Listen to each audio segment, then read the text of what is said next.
ये वही सीजीआई चंद्रचूड़ हैं जिन्हें कड़क फैसले लेने के लिए जाना जाता है। राष्ट्रपति द्रौपदी मुर्मू जब बोलने के लिए मंच पर पहुंची तभी कुछ ऐसा हुआ कि मुर्मू ने जज से लेकर कानून मंत्री तक की क्लास लगा दी।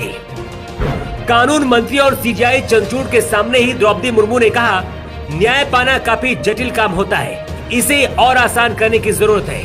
चीफ जस्टिस, कानून मंत्री और अन्य कानून के जानकार लोग यहाँ मौजूद हैं। उन्हें मिलकर इस समस्या का समाधान निकालना होगा। द्रौपदी मुर्मू ने कहा कि मैं ऐसे कई लोगों को निजी तौर पर जानती हूँ जिनको केस जीतने के बाद भी न्याय नहीं मिल पाया है। फैसले हो जाते हैं पर फैसलों पर अमल नहीं किया जाता है। राष्ट्रपति द्रौपदी मुर्मू ने जो कहा है, देश की असल हकीकत यही है। कानून और न्याय सिर्फ पैसे वालों तक सीमित रह गया है। जिसके पास पैसा है वही कानूनी लड़ाई लड़ सकता है। गरीब और मजबूर लोग आज भी जेलों में सड़ रहे हैं और इनकी खबर लेने वाला कोई नहीं है। आप ये बताइए, आप एक वरिष्ठ पत्रकार हैं और बेलडा प्रकरण के संबंध में आपका क्या कहना है? हाँ भाई आजाद जी, आप मेरे निवास पर आए, आपका स्वागत है। और आप एक जागरूक निर्भीक रिपोर्टर हैं और न्यूज एडिटर भी हैं निर्भीक न्यूज चैनल के। आपने जो सवाल किया, बेलडा प्रकरण एक दुखद समाचार है। 2 बच्चों की वहाँ पर जान गई है, जिसे लगभग 2 माह हो चुके हैं। और मैं रविदास घाट पर आज की तारीख में पिछले 8 दिन से धरना दे रही है वहाँ को उन्हें न्याय नहीं मिला है। आज मुझे जानकारी प्राप्त हुई है कि राष्ट्रीय अध्यक्ष मनीष नौटियाल, भीम आर्मी के राष्ट्रीय अध्यक्ष वहाँ पाए और उन्होंने 30 सितंबर तक सरकार को अल्टीमेटम दिया, या तो उन्हें न्याय मिला, जो उनकी 12 सूत्री मांग है उन पर गौर किया जा, नहीं तो नौटियाल जो है इसके भीम आर्मी के, उन्होंने खुलेआम वो चैलेंज किया कि दलित समाज को इस बीजेपी की सरकार में कोई न्याय नहीं मिल रहा है। उसमें न्याय कैसे नहीं मिल रहा है कि जो भी साक्ष्य बेलडा प्रकरण में है वो सच्चाई पर आधारित हैं। वहाँ की महिलाओं को घर से निकाल कर पुलिस ने मारा है और फर्जी मुकदमे दर्ज किए हुए हैं। उसी के आधार पर जो वीडियो भी बनी हुई है, किसी भी पुलिस वाले के खिलाफ आज तक वहाँ कोई मुकदमा दर्ज नहीं हुआ और वहाँ के दलितों को झूठे मुकदमे में फंसा गया है। जो वो प्रकरण जो वहाँ दूसरे समाज का व्यक्ति है जिसके द्वारा वो वहाँ एक्सीडेंट दिखाया गया है, तो वो उस पर भी कई मुकदमे चल रहे हैं। क्रिमिनल माइंड का आदमी है वो उसके खिलाफ भी आज वो खुलेआम घूम रहे हैं। इससे और दुखद क्या हो सकता है। और दलित समाज इसके लिए जागरूक हो सका है, अपना न्याय लेना जानता है। आंदोलन नियमानुसार संविधान के, बाबा साहब के संविधान के अकॉर्डिंग न्याय लेना जानता है। इतना न्याय नहीं मिलेगा, दलित समाज संघर्ष करता ही रहेगा। आप जो है, आप एक राष्ट्रीय भारतीय दलित साहित्य अकादमी के एक प्रदेश प्रवक्ता है और कई संगठनों से जुड़े हुए हैं, जिसमें अलग अलग व्यक्ति जो है न्याय पाने के लिए आपके पास आते हैं। उसमें आपका क्या कहना है? आपने बहुत है, ठीक है। मैं कई संगठन, समाजसेवी संगठनों से, किसान यूनियन, भारतीय दलित साहित्य अकादमी, रविदासी सेना एंड अन्य संगठनों से भी जुड़ा हुआ हूँ, क्योंकि मैं एक पत्रकार भी हूँ जो दैनिक मानव जगत प्रदेश प्रभारी हूँ और इंडियन निर्भीक टाइम्स, संडे टाइम्स का भी चीफ एडिटर हूँ। लोगों से मुझे उम्मीद है, लगभग 30 वर्षों से मैं सेवा कर रहा हूँ और एक डॉक्टर भी हूँ। डॉक्टरी नहीं करता, बाकी समाज सेवा में मैं फुल लगा हुआ हूँ।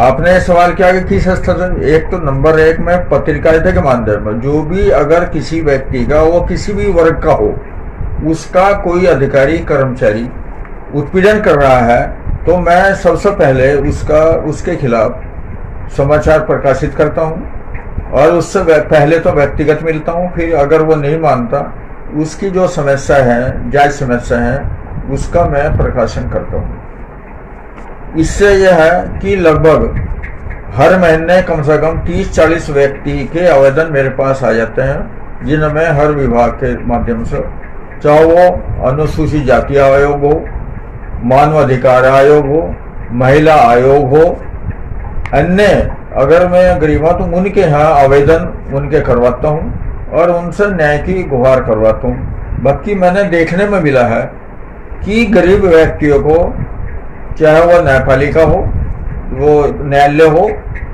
या ये आयोग जो सरकार के माध्यम से आयोग है, इनमें तो किसी भी व्यक्ति, ज्यादातर व्यक्तियों को न्याय मिल ही नहीं रहा।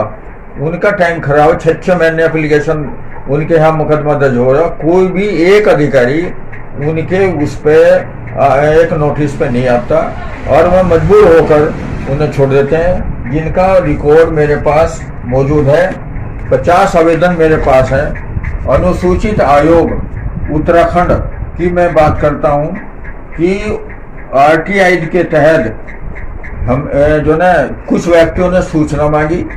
उन्होंने मांगा कि जब से आयोग खुला है, जब से आयोग का ऑफिस खुला है, जिस पर करोड़ों रुपए सरकार खर्च करती है, कितने व्यक्तियों को न्याय मिला है। RTI के तहत उनका यह कहना है, एक भी उन्होंने सूचना नहीं दी कि कितने व्यक्तियों को, सिर्फ एक लेटर डिस्पैच कर दिया कि वो जो ना हम ये गोपनीय विषय है, आपको हम सूचना नहीं दे सकते। प्रैक्टिकल यह है कि कोई भी वहाँ से अनुसूचित जाति आयोग से, मानव अधिकार आयोग से, महिला आयोग से, जो भी समाज के व्यक्ति, उन्हें न्याय नहीं मिल रहा है। और हमारी राष्ट्रपति ममता बनर्जी ने भी पहले दिन सुप्रीम कोर्ट में उन्होंने कहा है जजों को कि जो न्याय मिल रहा है वह गरीब अमीर आदमियों को मिल रहा है, गरीब आदमियों के आखिरी मंजिल तक भी नहीं मिल रहा। और अभी अभी जो एक रोष उत्पन्न है दिल्ली समाज में कि हमारे राष्ट्रपति को नया जो भी लोकसभा भवन बना है उसमें उन्हें एंट्री नहीं मिली है, उन्हें सम्मान नहीं का। इससे ज्यादा हमारा दुखद और क्या होगा। ये जितने भी आयोग हैं ये भाजपा सरकार के अधीन है, तो ये इसमें ही क्या उम्मीद करी जा सकती है, ये मेरा कहना है। और जहाँ तक बेलदा कांड की बात है, क्योंकि दलित समाज जागृत हो चुका है और संविधान के अनुसार, बाबा साहब के संविधान के अनुसार ही वो अपनी मांग मनवाने के लिए सक्षम है। और ये बेलदा कांड की जब बात है, ये एक बहुत बड़ा आंदोलन केस उसको होगा अगर सरकार वो नहीं मानती। मेरा ये कहना है कि सरकार को दलितों को न्याय देना चाहिए, क्योंकि आंदोलन कितना भी हो, जब तक बेलदा कांड में न्याय नहीं मिलेगा आंदोलन जारी रहेगा।